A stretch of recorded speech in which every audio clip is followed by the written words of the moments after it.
I am 62 years old, a widow, and I am living in my own daughter's house.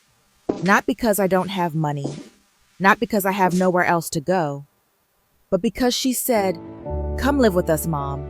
It'll make the house livelier, and you can help watch the grandchild." Then one day, right in front of the neighbors and her husband's friends, my daughter laughed Oh, and wow. said What did you something I bring over never thought I here? would hear from my own child. "My mother is Looks living off me and my delicious. husband." Everyone laughed. Careful, everyone. I They're stood there fresh off the frozen, a grill. tray of food in my hands, unable to say a single word. From that moment on, I understood one painfully clear truth. At this age, I didn't just lose my husband. I had also lost my place as a mother in my own family. But they didn't know this. The woman they called a freeloader was the very one who had silently carried this entire household on her back for years. And when I chose to stay silent, it wasn't because I was weak, it was because I had started calculating. If you're watching this story right now, leave me a comment and tell me where you're watching from. The United States, Canada, or anywhere else in the world. And if you want to know what happened after I let them pay the price for that sentence, press like and subscribe to the channel, because this story will not end the way they think it will. My name is Marilyn Parker. I'm 62 years old. My husband passed away 7 years ago from a stroke. After that, I lived alone in a small house in Aurora until my daughter Alyssa called and said, "Come live with us, Mom. It'll make the house livelier, and it'll be easier for you to help take care of Mia." Her voice was gentle then, soft, earnest. I thought maybe this was her way of pulling me back into being a mother, being a grandmother, after years of each of us living separate lives.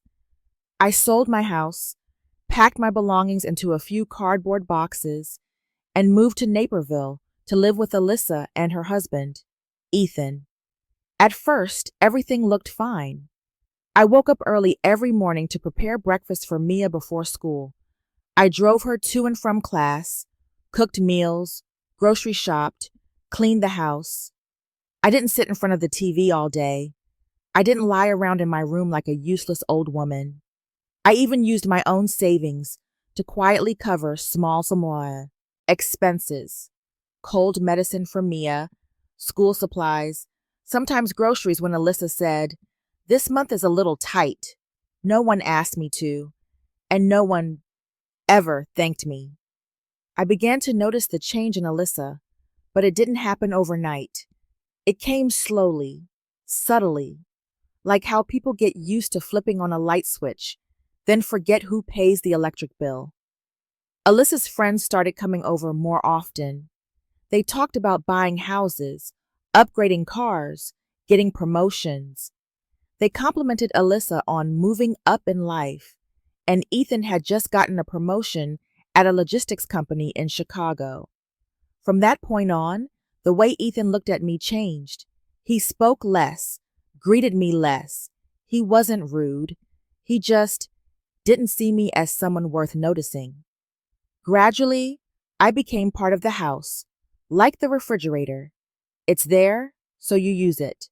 No one asks if it's tired. The breaking point came on a Saturday afternoon. Ethan hosted a BBQ in the backyard, inviting neighbors and a few coworkers. I helped prepare everything from the morning, marinating the meat, making salads, toasting bread. The September air was cool, the sunlight just right. When everyone had arrived, I carried a tray of grilled meat out to the yard. And right then, Alyssa laughed, a loud, carefree laugh, loud enough for the whole table to hear. "My mom is staying with us," she said, holding a glass of wine, "living off us like a retirement package." 1 second, then 2, and then laughter erupted around the table. Someone added another joke. Someone nodded, as if it were only natural. I stood right there, holding a tray of hot meat. No one looked me in the eye. The air didn't freeze. It passed quickly, the way people laugh and then forget. I smiled too, a polite smile. I set the tray down on the table, then turned and walked back inside. In the bathroom, I stood in front of the mirror for a long time. The woman staring back had neatly graying hair, a neutral sweater, hands slightly trembling from fatigue. She didn't look like a freeloader, and yet my role had been switched. From mother to burden. I washed my hands, dried them, took a deep breath, and walked back out as if nothing had happened. The party ended in laughter and chatter. I cleaned up. Mia fell asleep on the sofa. After the guests had all left, Ethan stood in the middle of the living room, hands in his pockets, speaking as casually as if discussing the weather. Honestly, I think we should have clearer rules. Alyssa nodded immediately, as if they had already talked about it. Financially, Ethan continued, everyone should pay for what they use. That's fair. He looked at me, for the first time that night. And, since you're living here, Mom, you should probably help with expenses too. Rent, for example. There was no anger in his voice, only the confidence of someone who believed. He was being reasonable, even generous. Alyssa added softly, like a breeze, "It's just to be clear, Mom. No one is saying you're freeloading." I looked at the two of them. At the house I had cared for day after day, at my granddaughter sleeping soundly. Then I said one word. Okay. No arguing, no tears, no explanations, just a nod. Ethan looked slightly surprised. Maybe he had been expecting a fight, but I didn't give him that. That night, I lay in bed for a long time, eyes wide open in the dark. I didn't feel hurt. I felt clear. And that was the first time I knew one thing for certain.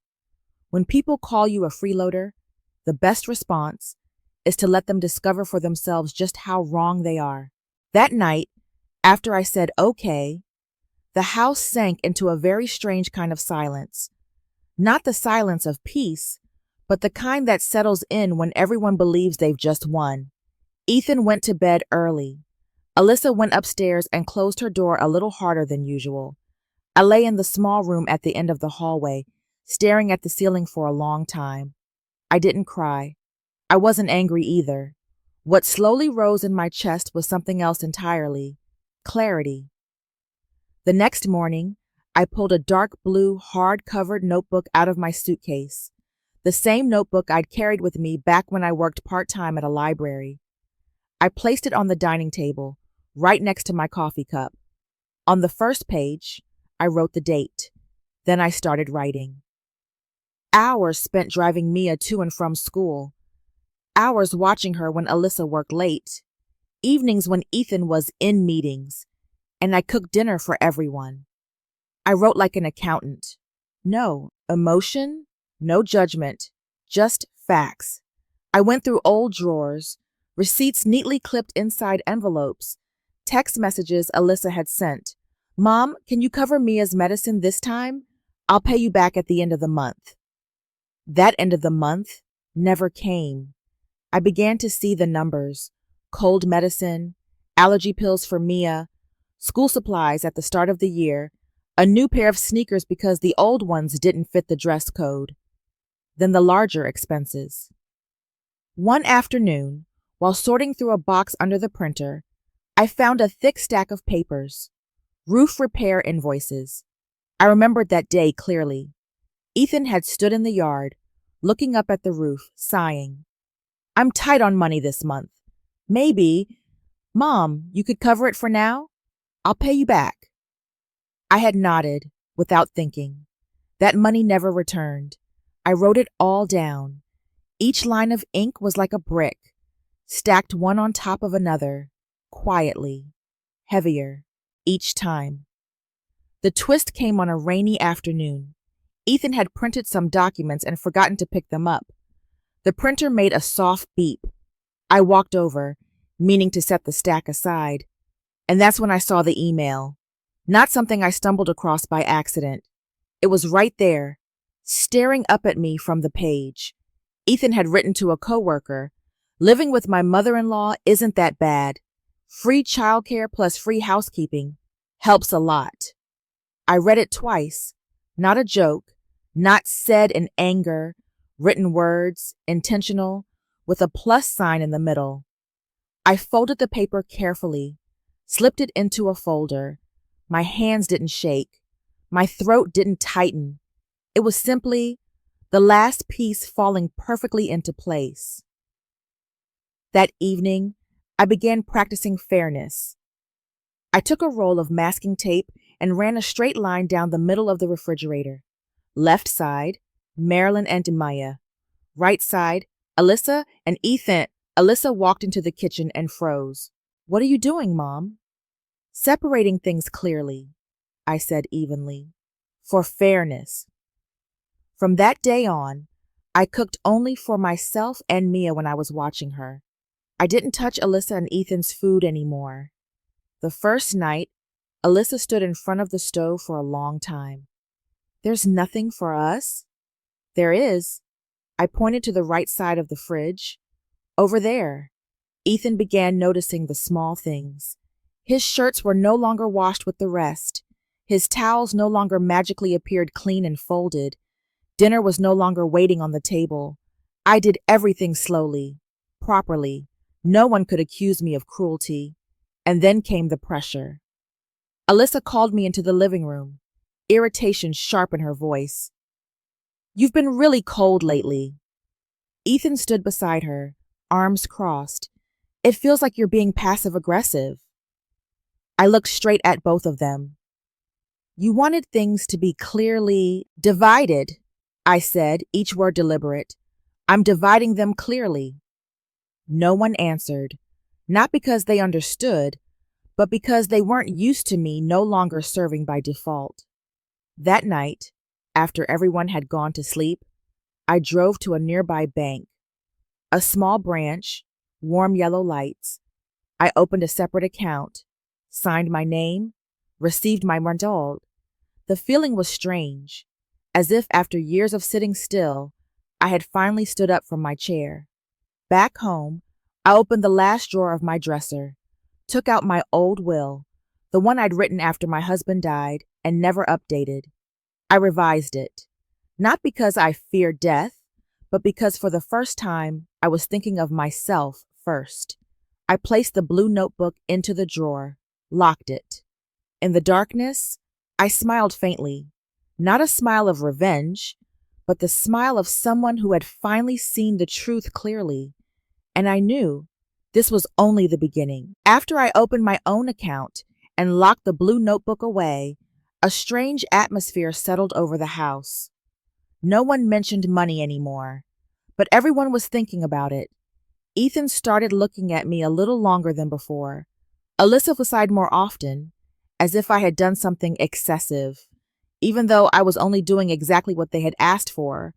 Clear lines, fairness. I thought things would continue that way. Quiet tension, unspoken pressure, simmering beneath the surface.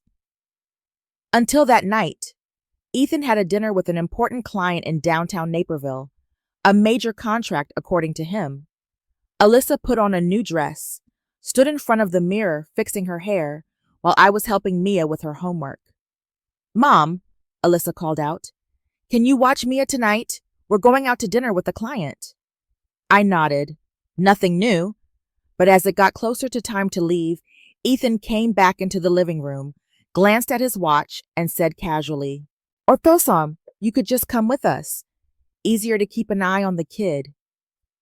Alyssa turned to me, as if it were the best idea in the world. "Yeah, Mom. That way we don't have to hire a babysitter."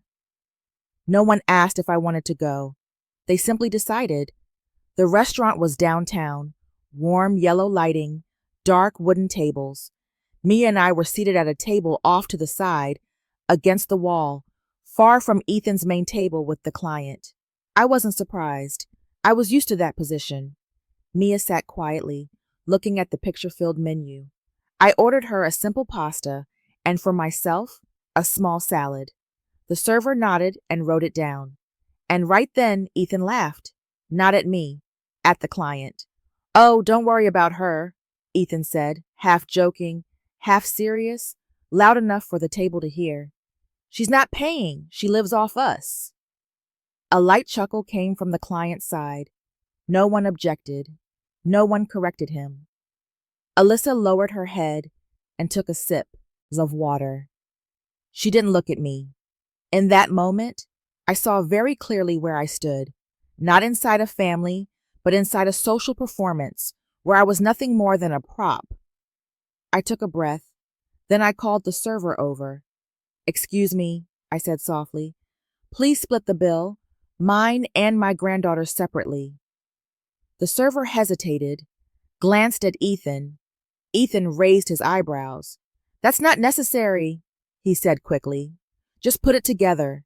"No," I interrupted, calm and steady. "Please separate it."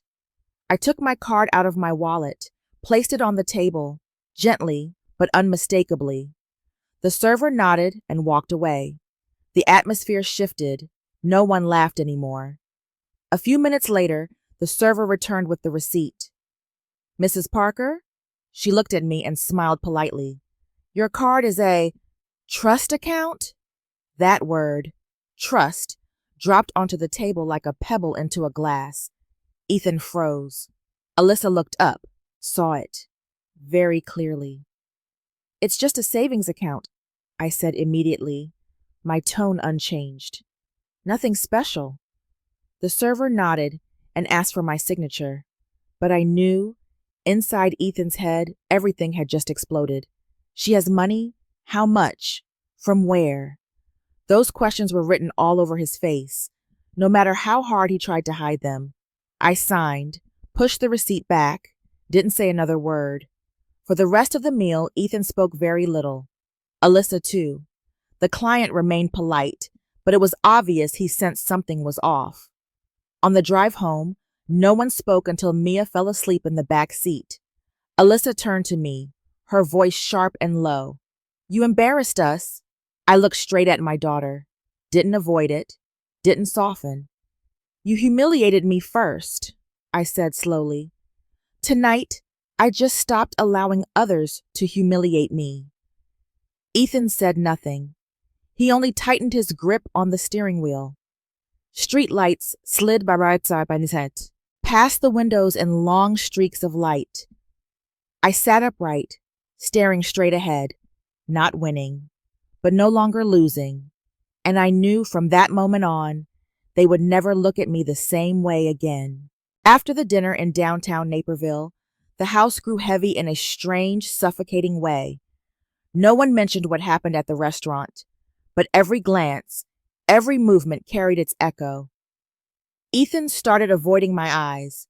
Alyssa spoke to me in short, rigid sentences, as if one more word would make her explode. 3 days later, Alyssa called me into the living room. Ethan was already there, papers neatly stacked on the table, a pen placed carefully beside them. It felt exactly like a contract signing, and in their minds, I was the weaker party. Alyssa spoke first. "Mom, we've thought it through. If we want peace in the house before Thanksgiving, things need to be clear." She slid the stack of papers toward me. "You have 2 options. 1, sign this agreement and pay monthly rent to stay here. 2, you move out before Thanksgiving." No small talk, no justification, just an ultimatum. Ethan crossed his arms and nodded, as if they were doing the right thing, as if they were generously giving me a chance to stay. I looked at the papers, then at my daughter. "All right," I said. "I'll go." No tears, no questions, no request for more time. Alyssa froze. She had probably prepared herself for crying, for pleading.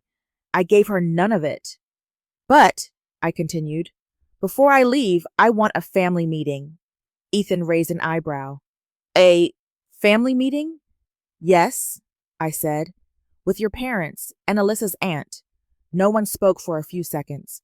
Alyssa understood immediately. Those were people she couldn't lie to. The meeting took place 2 days later.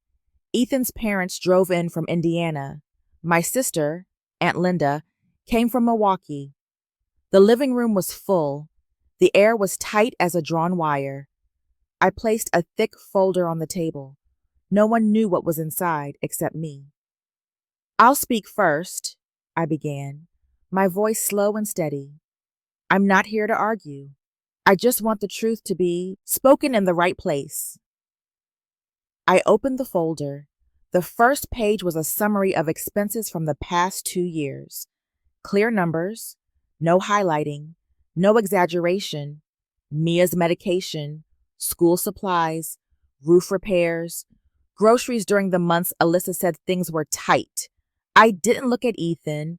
I read it like an official record. The next pages were childcare schedules, dates, times, notes.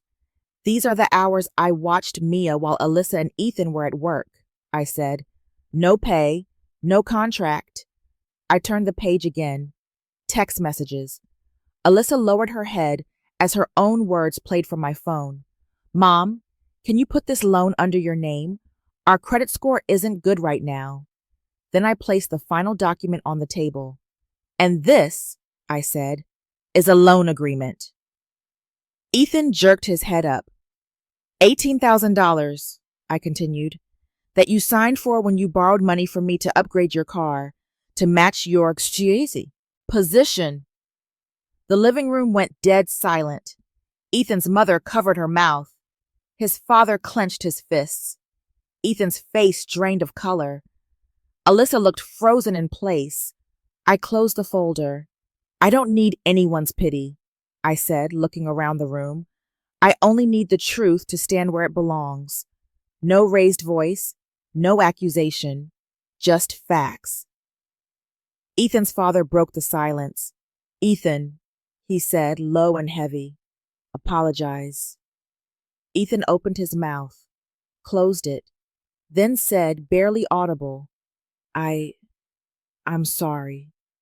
Alyssa burst into tears. "I didn't think it would turn out like this," she said. I just wanted things to be clear." I looked at my daughter.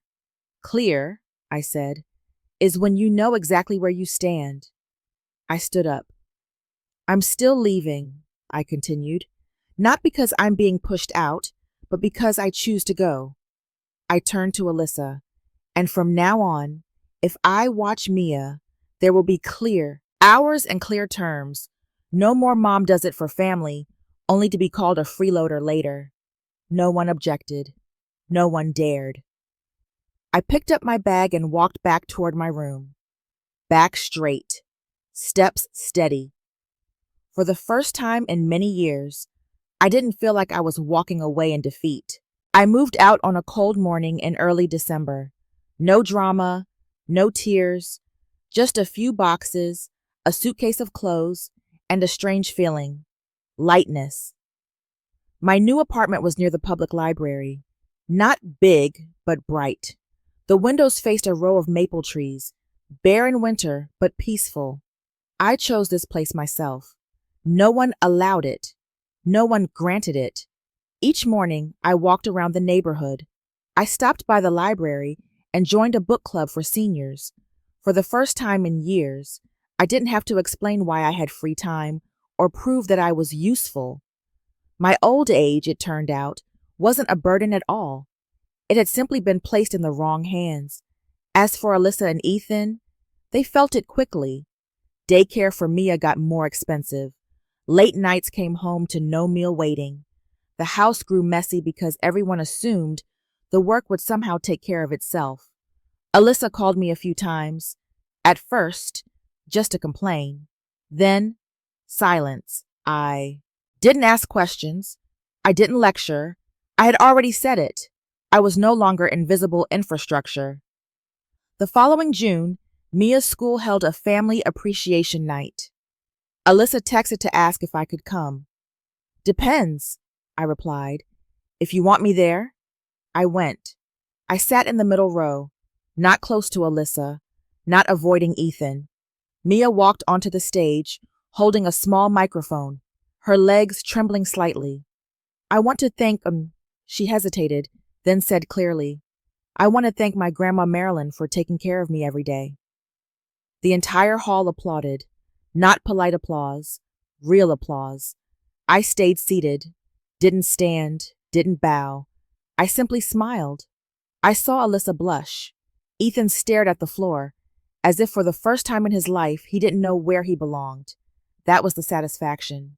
Quiet, without malice. Just the truth being spoken by a child. After that event, Alyssa invited me for coffee. Not at home. Not in the context of Mom coming back to help us. Just two women sitting across from each other. "I'm sorry," Alyssa said. "No excuses. Not because you left, but because I treated you like a burden." I looked at my daughter for a long moment. Ethan sat beside her, awkward.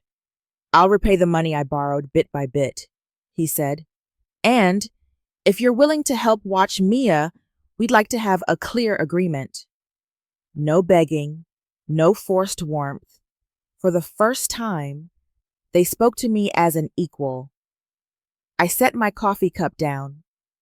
"There are 3 conditions," I said. "First, respect. Second, boundaries. Third, never use the word freeloader again." I looked directly at Alyssa. "I can give you my love," I said, "but I will not give anyone the right to step on my dignity." No one objected. No one laughed. I help with Mia because I love her. But I didn't return to being the woman who disappeared behind the kitchen door. I didn't return to being the one who was always available. I come and I leave by my own choice. Now, every evening when I step into my small apartment, I turn on the light, hang up my coat, make tea, and sit down with a book. No one calls me a burden. No one needs me for convenience. And for the first time in many, many years, I feel like I'm truly living, not just residing quietly inside someone else's life. One thing I learned after everything that happened is this: God is never blind to human suffering. Maybe today you are being looked down on. Maybe your sacrifices are treated as something obvious. Maybe people call you names you never deserved.